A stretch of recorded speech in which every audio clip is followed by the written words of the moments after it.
Good day, everyone. Today we are going to present the final project. So our group is assigned to do the shopping cart and the checkout system. And in this presentation, we're expected to explain the component overview, to introduce the team members and their tasks, to explain also the features of the shopping cart and the checkout system, to have the fully featured demonstration and its security implementation, and to explain the challenges during development and its solutions, and the tools we use. So to explain the overview of the component, the shopping cart and the checkout system handles the shopping cart functionality that allows users to add clothing items, adjust quantities, and complete the checkout process. The checkout includes secure payment processing and order confirmation, ensuring transactions are protected against security risks. So, this is the team members under designated task. To start with, me, Princess Ara Herdomingo, implemented add product to cart and view cart functionality, and Miss Reina Joy Inho developed update cart and remove cart item features. Miss Sheila Queen Himo worked on checkout process and checkout review. Miss Juliet Redor Medalye integrated the payment processing and checkout cancellation. And lastly, Mr. Jeremy Himo managed error handling, input validation, and post-9 documentation. These are the features of the shopping cart and checkout system. Add item to the cart. These features enables buyer to add product by specifying the product ID and quantity. View cart. This displays all items in the cart along with total price and quantity. Update cart item allows updating the quantity of products in the cart. Remove cart item removes a specific item from the cart. Clear cart deletes all items in the cart. Checkout. This processes the items in the cart and places an order.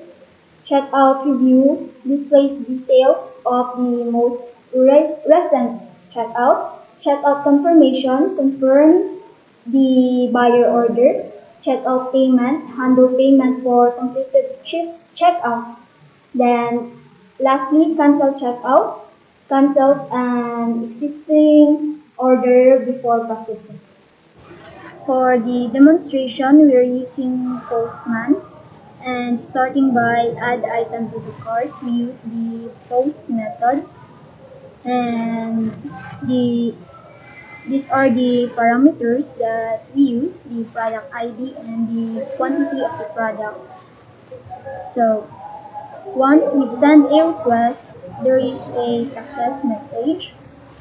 So here, para ma-display nato ang mga product nga atong na-add to cart, we are using the get method to display the products.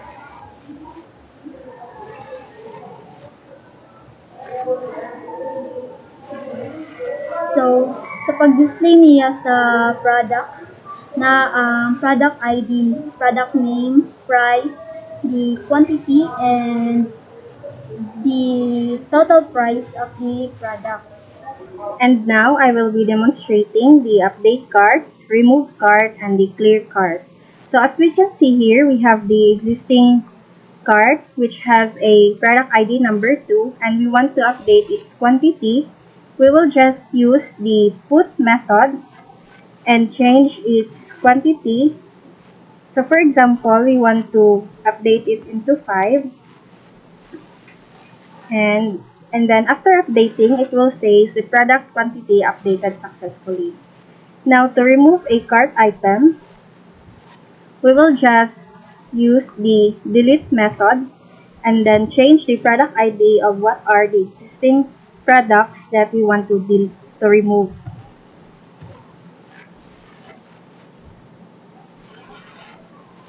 So after deleting, it will say that the product removed from cart successfully.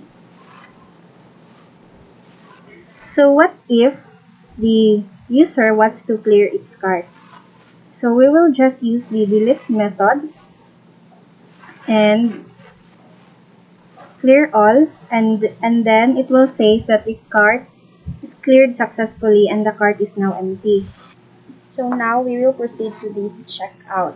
So on checkout is you will be checking out what's in your cart. So we have here a post method, and then we have here a parameter in which a payment method. Pwede ka mag-choose. It's either cash or credit card. So let's have this as cash. And then ato na siyang i-send. So kung okay siya, so it will have a success response. So meaning nag-initiate na ta og checkout sa product nga nasa ato ang cart. After that, after ta mag-initiate sa checkout, no, so let's have a checkout review order in which ato ang i-review kung unsa ato ang i-checkout before nato siya i-confirm. So sa pag review nato sa before nato i-confirm ato ang checkout, we will have a get na method, and then ato lang ni siyang i-send, tapos makita na dayon nato nga successful. So it will have a success response nga nag-include og order ID at the same time og ang mga product og unsa dihayahang quantity or unsa pa dihayahang mga details. Now after na to ma-review atong order, pwede na dayon nato siya i-confirm sa pag-checkout. So sa pag-confirm sa atong checkout, natay post na method, and then ang ato ang parameter din niya is ang order ID, kung unsa ato ang order nga atong i-check out. And then after that, pag send nato ani kung successful siya, then it will have a response nga order confirmed successfully. So next is the buyer checkout payment. So the checkout payment handles payment for completed checkouts. So this is the method, post method, and here are the parameters: the order ID, amount, and status. So the order ID na akong button of payment is the ID 25. So I will input the 11,500 and then send the request for payment. So the status is success. It already recorded as complete payment. And then next is ang buyer cancel checkout. So cancels an existing order before processing. So akong i-cancel nga order is ID 25. And then I will set the request. So now it's successfully cancelled. The order is successfully cancelled. So in error handling, so every part sa kaning API, nangyari sila yung mga error na masulti mali ang imong gato. So for example, kaning product ID wala na exist. So ang product ID 100 wala na siya sa database. So ang makabutang ani, so mao ning diri sa error. So mag-error siya, error message, status error, din ang message product ID does not exist in the product table.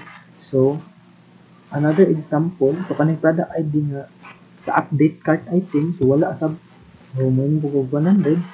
So kung isend na ko na siya product ID not found in cart, so in JSON na so yung status error, din iyang message kay product not found in the cart. So until na dire sa kaning cancel checkout. So in cancel checkout, so kaning order ID nga 100 ato siya i-send, so wala na siya na-exist sa atong product. So ang makabutang order ID not found. Kaning nga order wala ni nga order dito sa gi-order sa buyer. Then in documentation, so kaning documentation ako na pud siyang gi public. So na link. So ako lang siyang pangbut nga diri kung unsay manggawas mo ni nara diri tanan. So kung success, so product remove from cart successfully kung i-remove niya mag-remove siya sa cart. Kung so na po diri ang mga error, then naka-publish na siya. So na link. So that's all sa documentation of ang error handling. In security implementation, we implement the token-based authentication, parameterized queries, input validation, o validation for missing data. Sa token-based authentication, ensures only authorized buyers can access the card. Then sa parameterized queries, protects against SQL injection by securing the binding user inputs. Sa input validation, checks for valid order ID before processing to check if katong order ID ba kay nag-exist ba siya sa database. Then for validation for missing data, mag-return siya error kung ang order ID, product ID kay missing or invalid input. For example, kana siya negative numbers. Then also, we implement the access restrictions, role-based access control of transaction management. Sa access restrictions, prevent unauthorized actions such as modifying another user's card. So, dapat ikaw rin ang maka-edit sa imuhang mga card. Then sa role-based access control, so ang buyers ra ang pwede maka-edit sa card. Sa transaction management, so i-maintain data consistency during operation like checkout. Next is the challenges during development. So, ang first na among na-encountered is the file path issues, while linking or referencing files requiring extensive debugging. And then next is ang time constraints. So, some of our members participate in mass in Pagadian City. So, we lost a week of work on the project. And the next is ang integration errors. So, nami difficulties na na-experience in integrating multiple components, especially during sa pag-test sa Postman.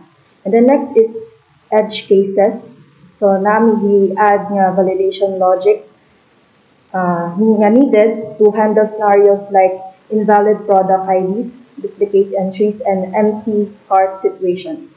And the next is collaboration challenges. So, nami conflicts among schedules.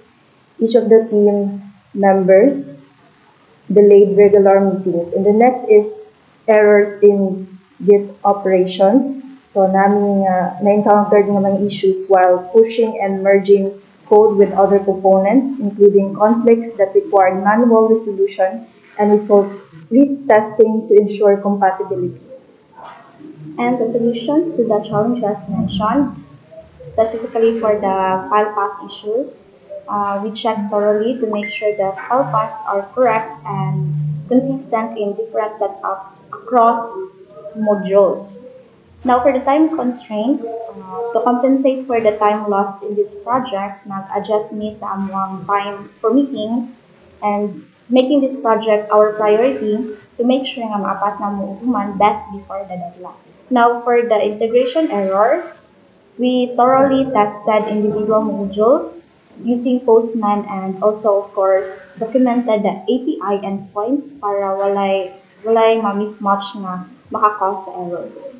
For the edge cases, we securely implemented input validation, added also the feedback mechanisms, and perform edge case testing to ensure na all works well and right. Next is ang collaboration challenge. We utilize tools such as GitHub and scheduled Gmix to ensure na progress and resolve also the issues as early as possible. Lastly, ang errors in Git operations. So we make sure na we follow the Git best practices and conduct code reviews and testing after each resolving issues. So here are the tools used in developing the project. So these tools are important, especially tungod kay nag-collaborate me with other groups to complete the project. So that would be all. Thank you for watching.